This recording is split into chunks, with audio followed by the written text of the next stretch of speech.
What is going on, everyone? As you can see, last night I hit 10,000 miles in the 2021 Jeep Grand Cherokee WK2. So I figured I would take this opportunity to do a 10,000 mile review of it.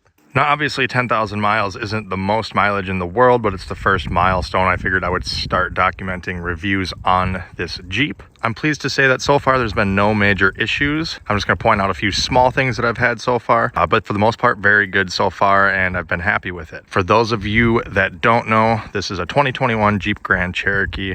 As you can see, it's the old body style, the WK2. The last year of it, I believe, or maybe 22 was the last year of that one.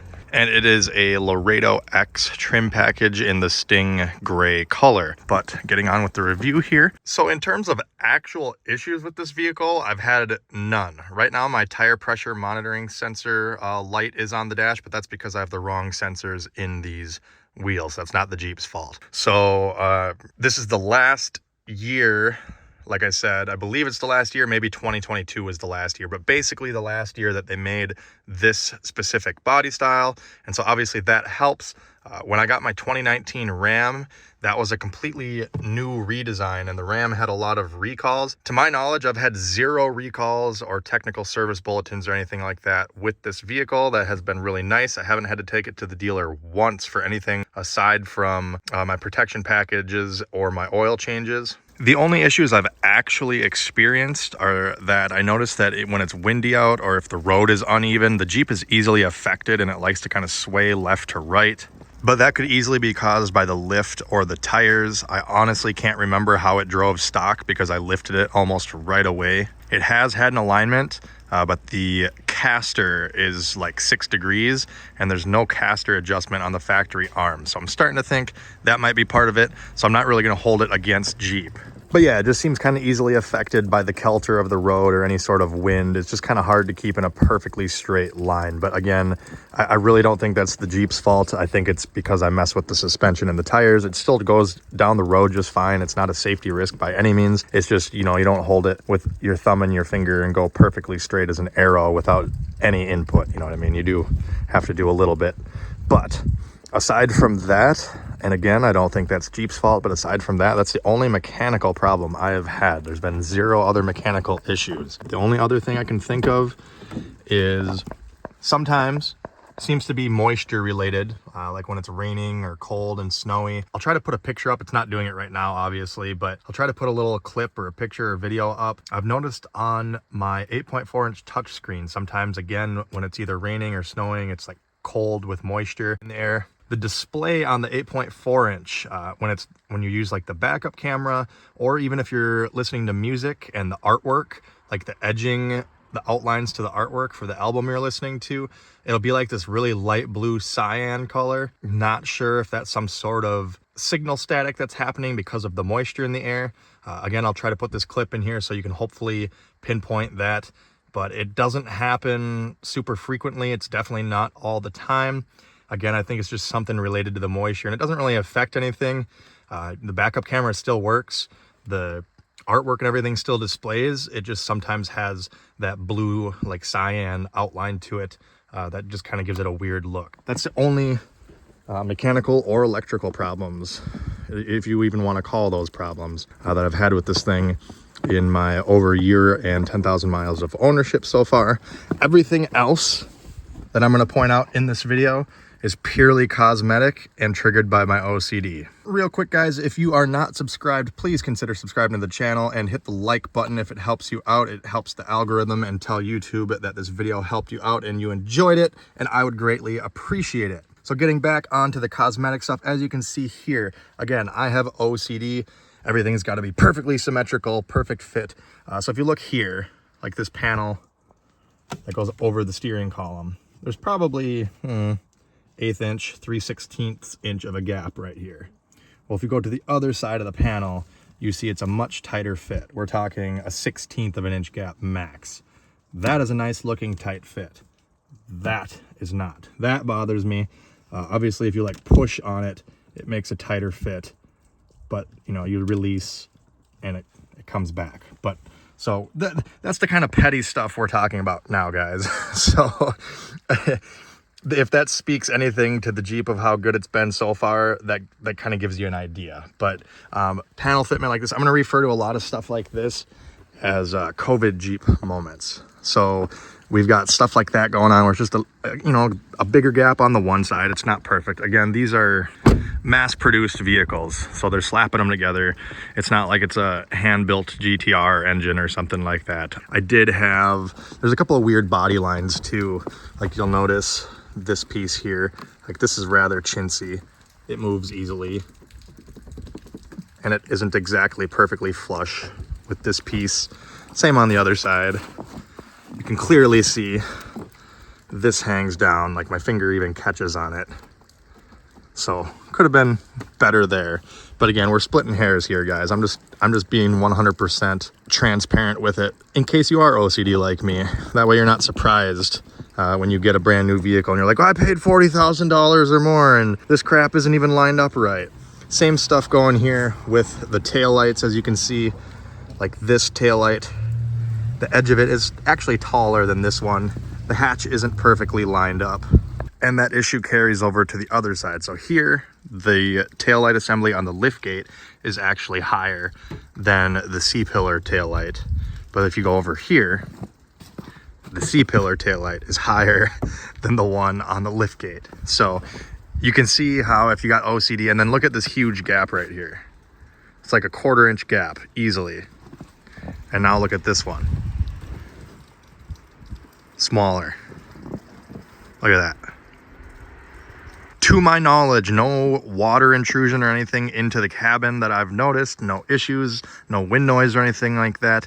Again, just a fitment issue someone with OCD would definitely notice after staring at their prized possession of a vehicle that they purchased after a while. If you stare at it long enough, you're going to notice it.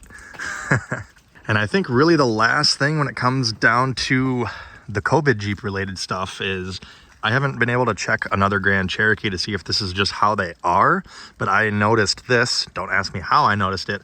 I thought it was a little weird, but again, COVID Jeep, built during COVID.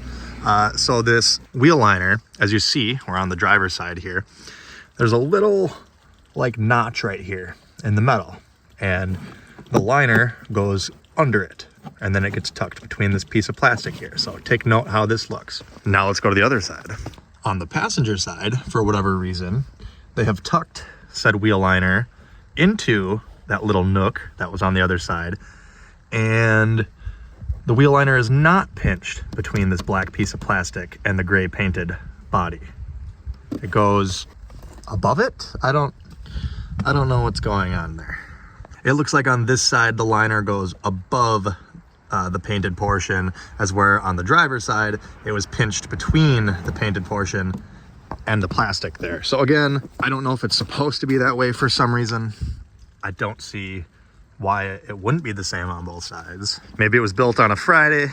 It was definitely built during COVID. Maybe the person working on this side of it was doing it one way, the person on the other side was doing it wrong. Who knows? It's just body fitment stuff. In time, I'll probably correct those issues. I'll check another Jeep and see what it's supposed to look like. And then if it's supposed to be symmetrical, I will change it because my OCD is going crazy and it bothers the heck out of me. So I was really curious. I ended up driving around and creeped on this random Grand Cherokee and I checked. Theirs are symmetrical. Their wheel liners are symmetrical. The driver's side on my Jeep is wrong. It's not, that felt liner is not supposed to be pinched between the painted body and that black plastic piece that's plastic riveted on. The passenger side is correct. So I will be correcting that in the future. And then one last like OCD defect from the factory, which I haven't even brought up to them because it's probably not even worth addressing to try and get fixed. I don't know if it'll come up on camera here, but like right here, yeah, you can see it right there. It's almost got like a smudge on the inside of the lens, like a water spray or like the lens got hot or something. I don't know, it's kind of hard to explain, but you can see it right there. I mean, if you go to like a different spot of the light, it's perfectly fine. Like lens here, perfectly fine. And then you get, boom, right here, just this little smudgy area. Don't know what's going on there, but can't even really tell unless you're looking for it. So probably won't do anything about it.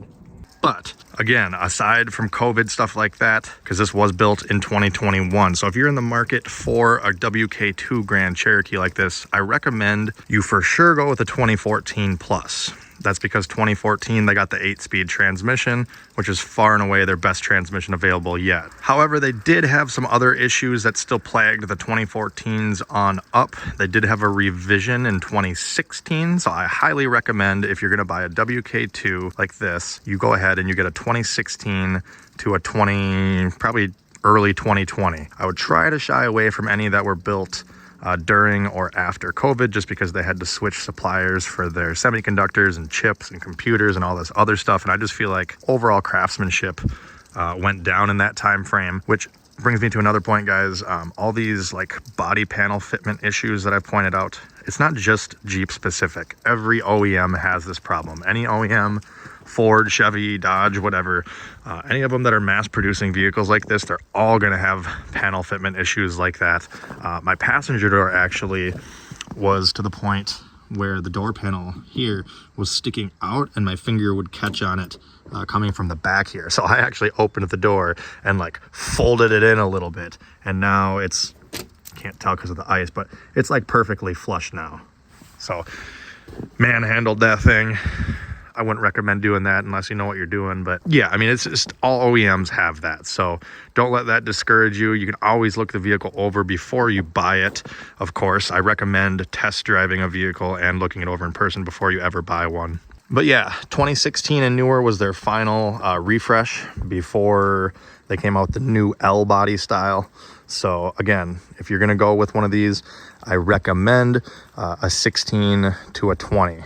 Preferably an 18 to 20, just because obviously they revamped it in 16, so there might have been a couple of issues in 2016, 2017. If you shoot for an 18, 19, or 20, I think you'll have really good odds. Even a 16, 17, you should be fine. And I know plenty of people with 15s and older that have had good luck. It's just if you want the best chance right out the gate, obviously you have to be good with maintenance, but if you just want the best luck out of the gate and the best build, definitely go with a 16 or newer. Just one last time to recap, only issues so far are very minimal handling characteristics, more than likely caused by me doing the lift and the tire setup, and then that very rare Uconnect issue with the 8.4-inch touchscreen where I get the kind of light blue outline occasionally. Now, I should note that I have noticed the 8.4-inch has done a few updates recently. I don't know if that fixed it yet because it doesn't do it all the time, like I said, and it's really not a huge issue.